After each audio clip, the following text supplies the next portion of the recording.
bali tuliendelea na upandishaji wa madaraja na kutoa maslahi mengine ya wafanyakazi.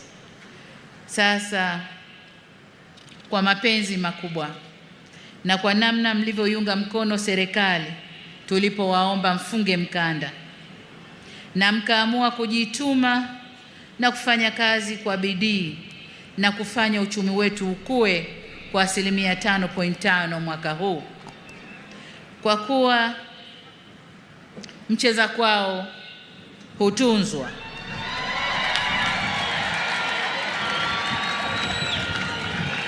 Wafanyakazi oye! Miamvuli oye! Naona miamvuli imepanda sasa. Wakati wote miamvuli ilikuwa chini. Sasa hivi miamvuli imepanda.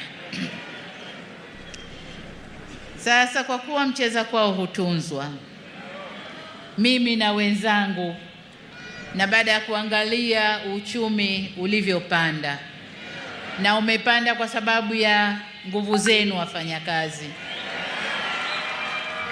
ninayo furaha ya kuwatangazia kwamba katika kuzidi kuleta usawi kwa wafanyakazi, mwaka huu serikali itaongeza kima cha chini cha mshahara kwa watumishi wa umma kwa 35.1%.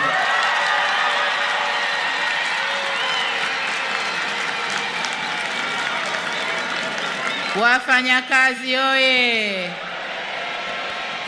Mshikamano, solidarity. Aya, tusikilize. Nyongeza hii itakayoanza kutumika mwezi Julai mwaka huu itaongeza kima cha chini cha mshahara kutoka shilingi 370,000 hadi shilingi 500,000.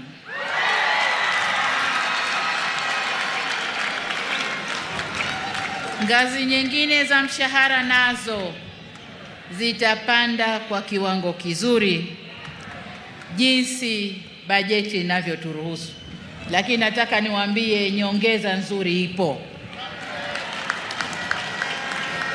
Kwa upande wa sekta